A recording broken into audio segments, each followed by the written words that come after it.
Bonjour à tous, j'espère que vous allez bien. On se retrouve aujourd'hui dans une toute nouvelle vidéo.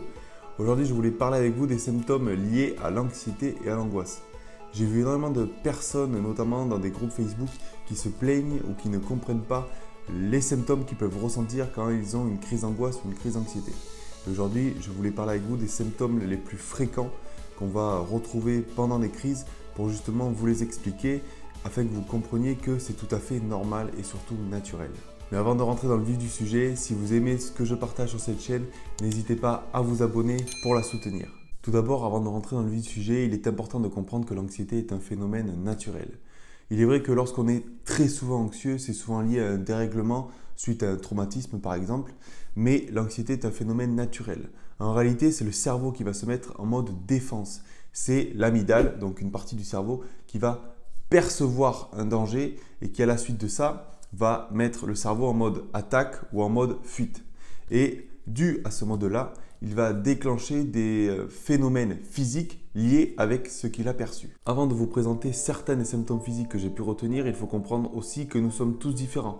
Donc, en fonction d'une personne ou d'une autre, les symptômes peuvent varier.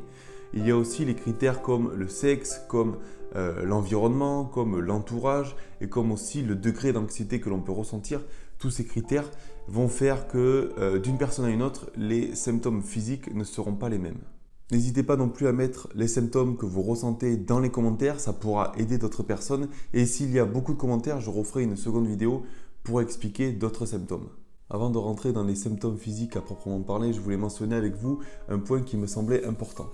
Il faut prendre en compte la qualité de votre sommeil. Il se peut que votre anxiété, votre stress soit uniquement lié à votre sommeil. Si vous dormez moins bien depuis quelque temps, vous allez être beaucoup plus irritable, de moins bonne humeur et beaucoup plus sujet au stress et à l'anxiété. Si vous êtes sujet au stress et à l'anxiété, vous allez moins bien dormir. C'est un cercle vicieux qui va s'installer et donc avant même de chercher des raisons qui pourraient vous pousser à avoir déclenché une anxiété, regardez et analysez votre sommeil. Il se peut que le problème vienne de là. Le premier symptôme que je voulais évoquer avec vous, c'est le mal de ventre. C'est quelque chose qui revient beaucoup.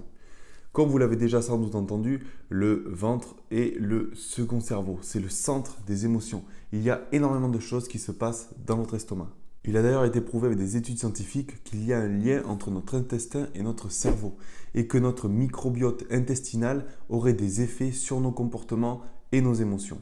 Je vous invite donc à vous pencher sur votre microbiote intestinal qui peut être la cause de votre anxiété.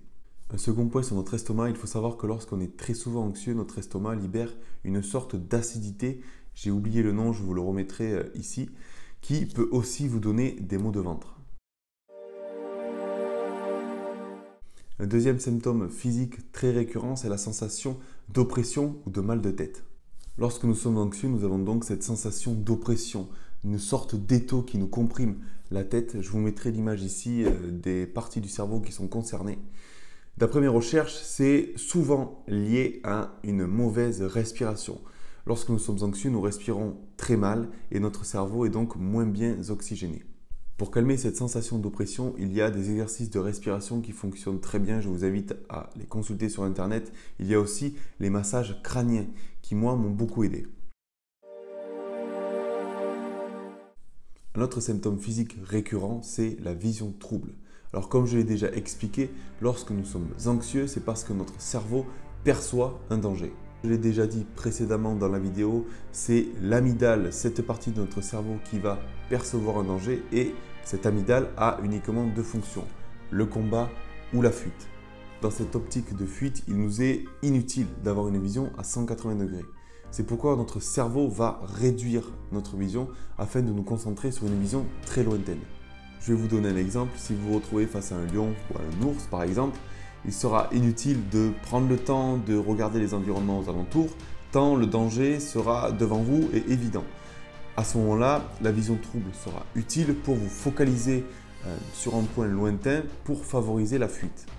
Donc, dans ce contexte de danger, c'est un symptôme tout à fait normal et très utile. Et une fois qu'on a cette explication, on comprend tout à fait son fonctionnement.